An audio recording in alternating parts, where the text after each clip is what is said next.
Hello नमस्ते साथीहरू। लो साथीहरू, आज चाहिँ रङको वेदर यस्तो छ।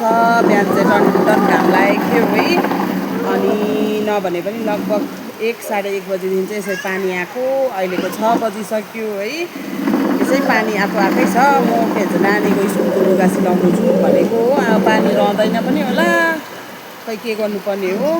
यति मात्रै नभएर चाहिँ यता चाहिँ मलाई मेरो छोरीले अहिलेदेखिको वाक्क लगाएको होइन,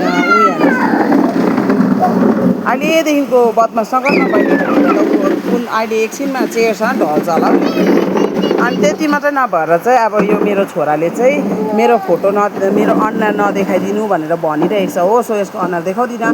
अनि यसले चाहिँ अब यसको छुट्टी छ नि त अहिले स्कुल है, स्याटरडे सन्डे स्कुल छुट्टी हुन्छ। सो बिहानदेखिको यो बिरालु चाहिँ बिरालुको बच्चा कहाँबाट ल्याएको कुनी चेपेको छ।